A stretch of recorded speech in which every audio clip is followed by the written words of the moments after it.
My name is Kamsi. I'm in SS3 and I'm in the Python 101 class. My experience in Niger Code Keys has been fun. It's been exciting considering the fact that I'm doing things I haven't done before. The most interesting concept I learned in class was when I started learning on my personal project, where I can come up with random figures to create or generate passwords. My personal project deals with an OTP, one-time password, whereby if a user wants to enter a particular website or an app, he has to verify if it's him. So during the course of verification, my program generates a one-time password and sends it to the designated email address he has entered. Once he sees the codes that are sent to him, to input it, and if he tries more than twice to log him off, showing that he's the wrong person.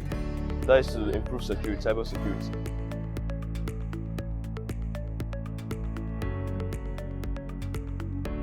To improve my project in the future, it's gonna take a while of thinking, but right now I can just brainstorm on things like, let me say, maybe biometrics, face recognition, or some other things. The most difficult part of making my project was when I was dealing with the random and the while loop. My most interesting part was working with Dave. It was interesting because I had to tolerate most of his stubbornness and also his ideas. So yes, considering the fact that he's younger than me.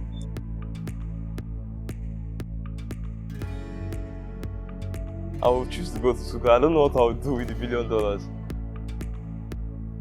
All I have to say is that it isn't something complex, not too stressful. You just have to put your mind to it and your will and try and make it fun. I made up my mind that it was going to be fun, so I've gone far.